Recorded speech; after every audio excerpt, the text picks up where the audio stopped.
I'm Marilyn Priel with The Better Part. Good fishing means good food, good fun, and oftentimes good friends. That's what sport fishers tell us.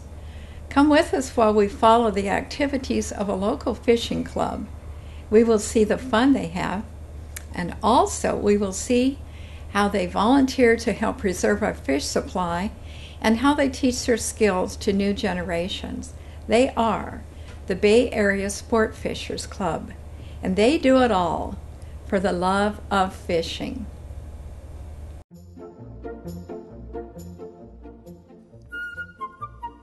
Welcome to The Better Part, a program that encompasses a diverse spectrum of topics important to our community, which we hope will both inform and entertain you. We invite you to sit back and enjoy the program.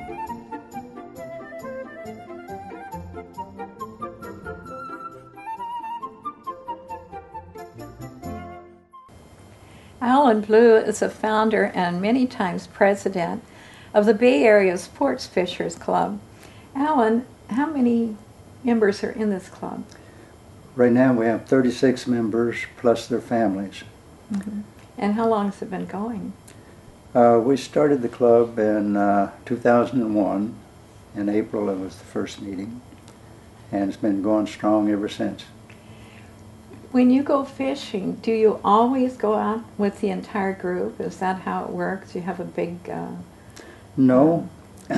Sometimes we go together in small groups. We have many people with boats.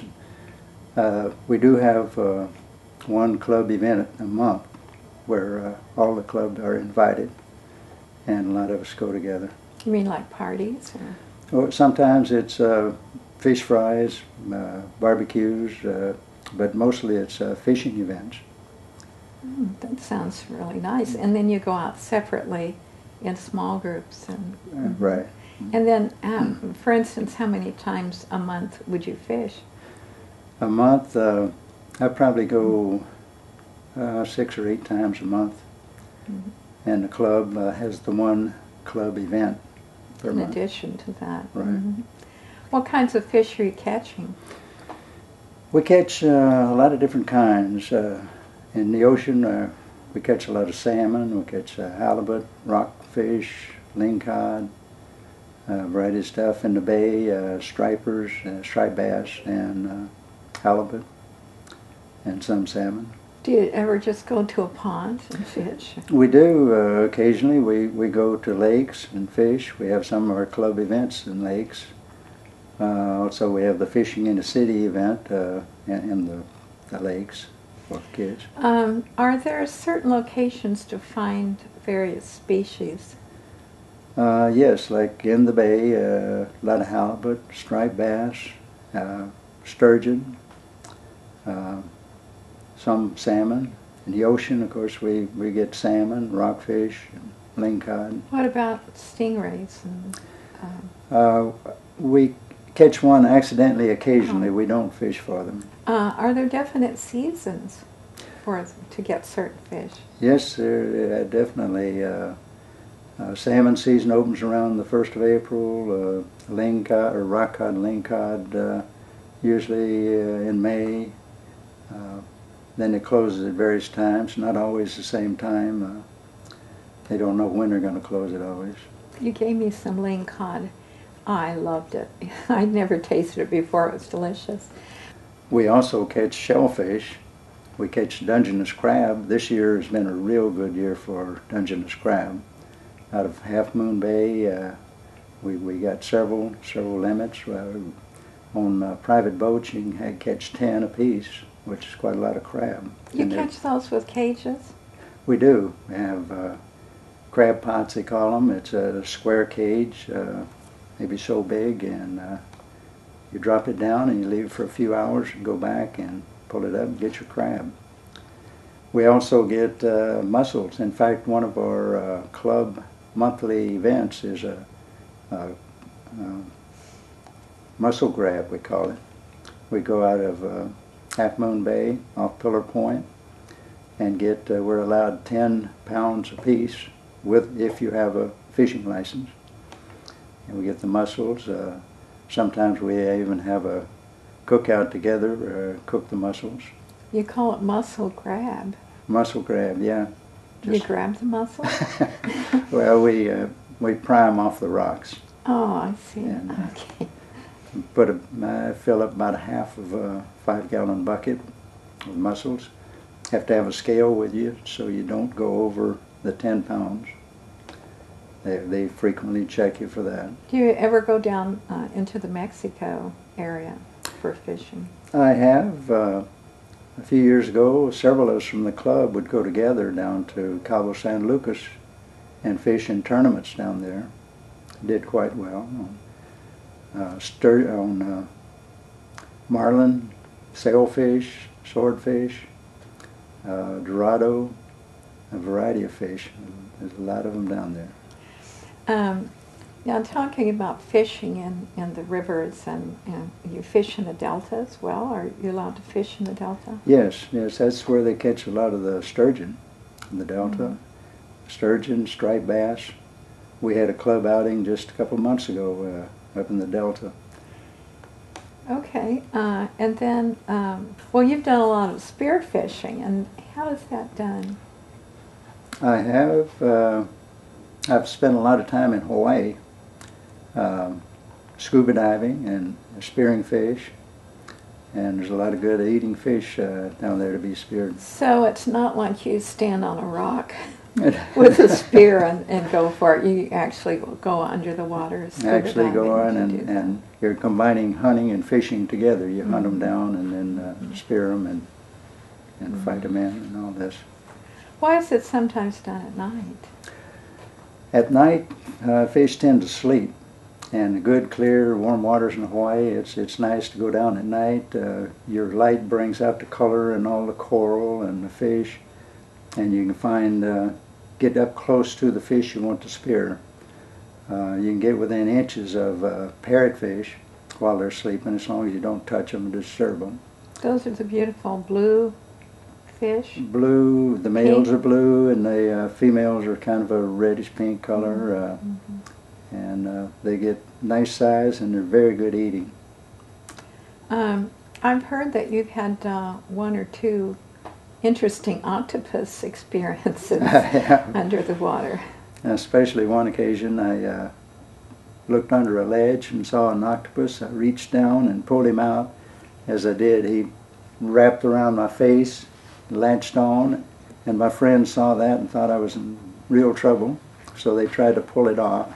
Pulling it off, they pulled my mask off, my regulator out, and that thing had latched onto my eyelids, my ears. It left hickeys. They were there for almost a week. Hickeys all over my neck, face, and it was not pretty. Oh my goodness. And then one time you were telling me a while back that one got hold of your arm or something. Yes. That you reached in a bag to put. Well, before I learned how to control them, I would catch them and try to force them into my bag, and they would usually latch onto my arm with their beak right over my veins here. It was kind of scary, but they would never bite. And trying to pull them off was just almost impossible. If you just leave them alone, they'd crawl around on your back and leave. But I pulled one in two, trying to pull it off my arm. He was latched on that tight. And then how did you get the little tentacles off? Well, after you broke him off, you can pull them off one at a time, get them off. And I found out the easy way to control them. Catch them, turn them upside down, spin them, and open your bag and makes them dizzy a little bit. Right. Mm-hmm. What's your favorite thing about belonging to this club? Is it always having someone available to fish with? I imagine it's part of it. You meet a lot of good people that like to fish, and you join up with them. It's so much fun, and we have a great time at our club meetings, talking about fishing and socializing, and it's really good.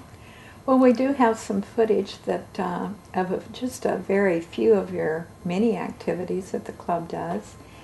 And we're going to show them, and we began with a visit to the club's monthly meeting at one of the local restaurants. It happened to be their December meeting, which included a Christmas gift game. They meet for fun and to take care of business. They tell a lot of fish stories, plan outings and volunteer events, and listen to guest speakers. They keep a chart every year with names of members that caught the largest fish in various species. Give them a certificate for the month and a free membership at the year. Attaboy. Yeah. Yay. All right. Attaboy, girl. You want to vote on that, or just go ahead and adopt? You want to vote on my proposal that we have that to start with? I'll second that. So he's, Joe And all in favor? Yeah. All opposed? Get that head. I wanted to see some of the volunteer work the group is doing. This required rising one cold December morning at 5 a.m. and riding in the dark alongside the Pacific Ocean to Davenport. We ran out for breakfast and socializing. They continued on to the Salmon Trout Project, a hatchery in the Gable Redwoods. Bob Anderson, who volunteers countless hours at the project, gave me some good information. Okay. And what is this facility all about? What we're trying to do is enhance and replenish the genetic steelhead run and enhance sport fishing and also commercial fishing. Basically what we do here in this particular part of the project is we capture native steelhead out of the San Lorenzo River here, which is a river in our territory, and we bring them to the hatchery here, and we feed them and make sure that they're well, and then we spawn them, we artificially spawn them, and we raise the eggs then to little fingerlings, and then we bring them outside and we put them in our pools. This big pond out here Yeah, that this we're one, looking and at? plus the ponds down Behind. below. Yes. Okay. So, and then we get these fish to grow up to be approximately 60 to the pound, and then we take them back to the river and put them back in the river. Now, what are they doing here today? Today what we're doing is marking our fish. The ones that we will take back to the river and plant in, I believe we'll probably do this in April. And what we do is we clip the adipose fin off of the fish, and then it's all catch and release around here. When somebody catches a fish or something like that out of the San Lorenzo River or identifies some fish, if that adipose fin is missing, then we know that's a fish that we've had something to do with it. I see. Right. And how is this funded? Well, basically we apply for grants, and then we have a large volunteer group, and we have volunteers that donate money and time, of course. Myself, I donate a lot of time. Sure. Is this, but you have certain government regulations, or that Yes, you have to yes. We're under the direction of our partners, the California Department of Fish and Game, and NOAA. So both. What's NOAA? NOAA is the National Ocean and Administration, and it is that's the federal government, okay, and the California Department of Fish and Game is the state government.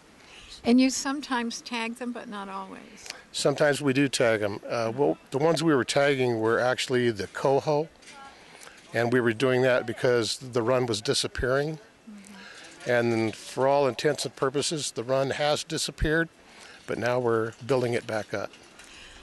Someone told me today that there's only 17,000 fish being worked today and clipped, and there used to be like 80,000 or something. We've had bigger years. Now you have to differentiate between the coho and the steelhead. The coho is one project, the steelhead is another project, and in our organization we also have a Chinook salmon project where we acclimate smolts from the Feather River here in our harbor in Santa Cruz, and then we turn them out to sea too. And in 3 years they come back and they're ready for dinner. Table boss will be the person who signals they want fish at their table. There'll be 4 stations on either side of the table. You'll see when you get there that there's a trough in the middle. You'll do the clip, put your fish in the trough, and it'll end up in this pond. We'll be running fish from the other pond to your tables, clipping, and then the clipped fish will be in this pond. Very simple once you get there, you'll see that. So each table is numbered 1, 2, 3, 4, and 5. All right, Al Blue with the Bay Area Sportfishers. Your club's here today, and what are they going to be doing on this? I know you come many times, but what are they doing today? Today we're clipping the fins on steelhead trout. They're cutting the adipose fin off and putting them back in the pond, and later on in a couple of months we'll release them into the streams. How many people are here today, do you think, out of your group? It seems like there's a couple of other clubs here, too. We have about 20 people from my club, and then there are about 40 people from somewhere else, I guess, 30, 40. It looks like a lot of fun. There's a lot of excitement with all this It going is. on. Everybody's working hard and fast.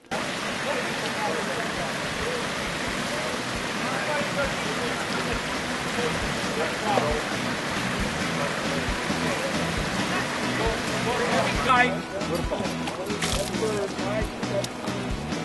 3 out. 3 your next. Okay. Out, 2.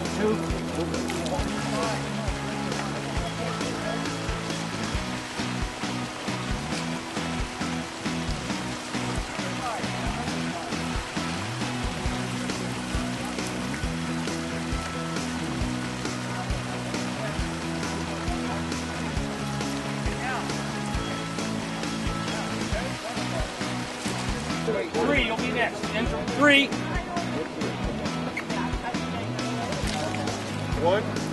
Ready on 1, Albert. Okay, 3. Incoming 3. 5 is next. About 2,200. 2,000. Well, we got a long ways to go. Okay. You guys get tired. No, I think Okay, they're no easier more than runners the to bigger 4. They have a ones that I problem. get. Okay, 5. Go to 5. Big ones to 1. I think that's even a lie. Now we're actually a little over. Okay, let's keep going.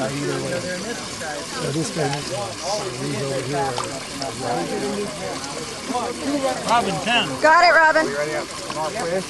Yeah, you got a working table here, man. Good. Got him. 10. Gotcha.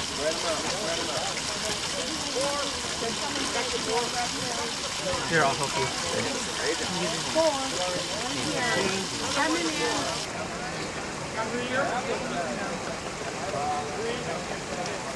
Stay on the runway, back up. 3 incoming.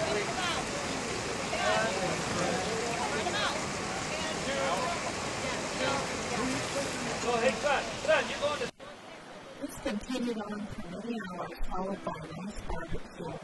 I wish there could be many hatcheries worldwide to provide more people with the benefits of this good and healthful food.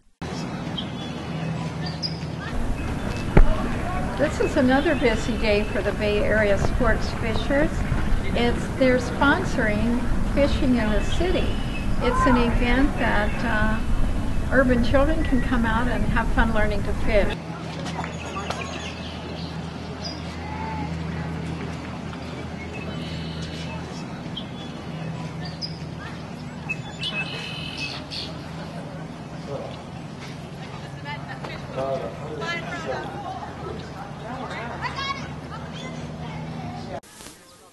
Hi, well, you are Steve Andre, and I understand that you're chairman of this particular event, Fishing in the City. Yes, this is the community event, which is on Sunday. And we do school-based events, and they're usually held on Saturdays. So the community events are Sundays, and it involves everybody in the community that wants to come out. What is Fishing in the City? It's an organization made up of the Fish and Game, the county parks, City of San Jose, service clubs like Rotary, and our club, which is Bay Area Sportfishers. And we all get together and we put on these events. And what is this event supposed to be doing for the children? Okay, The purpose. Okay, this is a complete fishing clinic. The kids get to borrow a fishing pole, and what it is, the parents come in and with their license, they can driver's license, they can borrow 2 poles, and they run through various stations. There's the ethics station. There is also the watershed education station. There is knot tying, casting, and then re-rigging and bait station. And from there they go out to the lake to begin fishing. I wonder how many children dined on trout that evening. The club members really were enjoying helping them.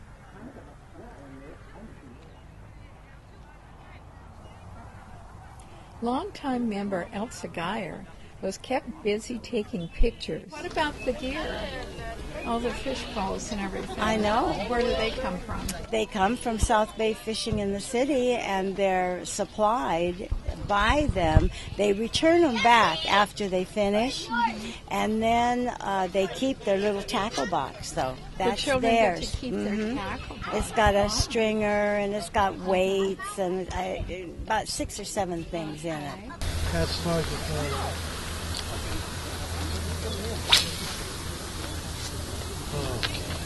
That was Tony Marquez casting out, whatever you call it. But you're the treasurer of the club, and I understand that you have the group has totally financed this event today, and I think you raise your money through raffles and different things within the club. But where does the money go towards? What is the money spent for, and how much did you spend today? Today will cost us just a little under $1,000 just for the fishing. Then we'll pay maybe a couple $100 for the bait and the tackles that the children get when they come to this event. You meant now the fish. You mean the fish that are planted here for the event? This is our event. We have one event that is called our event for the whole year, once a year. How long ago were the fish? These fish were supposedly put in Thursday. They're supposed to put in about 1,000 pounds of trout and about 700 pounds of catfish. So they close the area of fishing till Saturday for the children that go to San Jose School. Now, you're saying about 1,000 pounds. Narrow that down to per fish. How many fish would have been dropped in? The average fish here is maybe a little under a pound.